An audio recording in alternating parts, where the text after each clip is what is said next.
Hello everyone, আসসালামু আলাইকুম। Zayan moms থেকে আমি মেঘলা চলে আসলাম আজকে অনেকদিন পরে নতুন আরেকটি ভিডিও নিয়ে। কি অবস্থা সবার? তোমরা সবাই কেমন আছো? আশা করি তোমরা ভালো আছো। তোমাদের দয়া আল্লাহর রহমতে আমিও ভালো আছি। আজকে সকাল সকাল ব্লগটা শুরু করে ফেললাম। আজকে চলে যাচ্ছি আমি, আমার হাজবেন্ড, আমার শ্বশুর বাড়ি। সে সপ্তাহে একদিন ছুটি পায়, আর সেই একদিন আর আমরা বাসায় থাকি না, চলে যাই ওই বাড়িতে।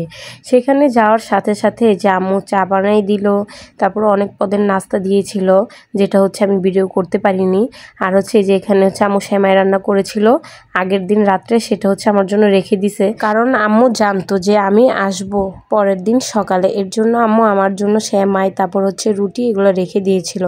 তারপর দুপুর টাইমে আমরা খেতে বসি। সেখানে হচ্ছে এই যে মুরগি রান্না করেছে, জানে আমার ছেলে হাড্ডি খেতে খুব পছন্দ করে, এর জন্য আম্মু এখানে ওর জন্য স্পেশালভাবে একটা রান দিয়েছে যেন খায়।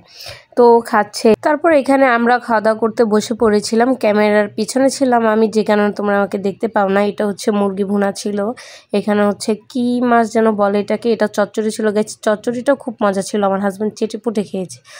আর বিলিভ মি গাইস, এই ডালের কথা আমি কি বলবো, যা হয়েছিল। আমি অনেকদিন পরে এই ডাল দিয়ে কয়টা ভাত খেয়েছিলাম পেট ভরে।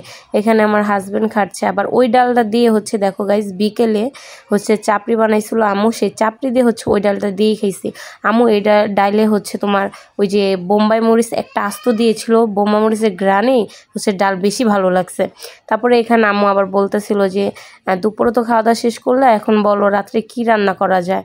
তো আম্মুকে বললাম তুমি নামাও, আমি আর কি বলবো। পরে হচ্ছে এখানে আম্মু যিনি কী মাছ বলে এটাকে, আমি তেমন একটা মাছের নাম জানি না। তারপরে এই মাছটা আম্মু নামাইছে, আমাকে হচ্ছে এই রান্নাটা আম্মুই শিখাইছে। এইভাবে যদি মেখে একসাথে মাছ বসানো হয় গাইস, অনেক মজা হয়। আমি এই ফার্স্ট টাইম ট্রাই করছি, তোমরাও চাইলে বাসায় ট্রাই করতে পারো।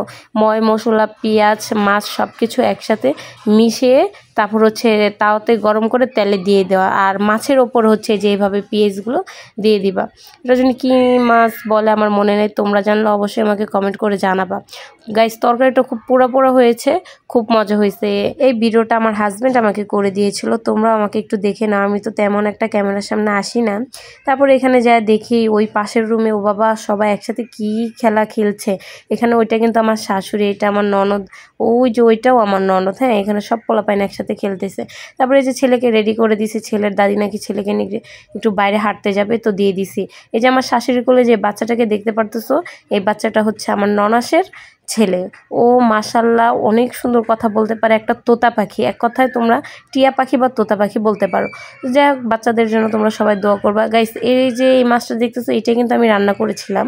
তো এইটাই হচ্ছে সেই মাছ, যেখানে আমার হাজব্যান্ড খাচ্ছে, আমার শাশুড়ি হচ্ছে বেড়ে দিচ্ছে তার ছেলেকে। তারপর রাত্রে খাওয়া দাওয়া শেষ করে এখানে চা বসাই দিছি, চাটা খেয়ে ঘুমিয়ে যাব। আজকের ভিডিওটা এই পর্যন্ত। সবাই ভালো থাকবে, সুস্থ থাকবে, আল্লাহ হাফেজ।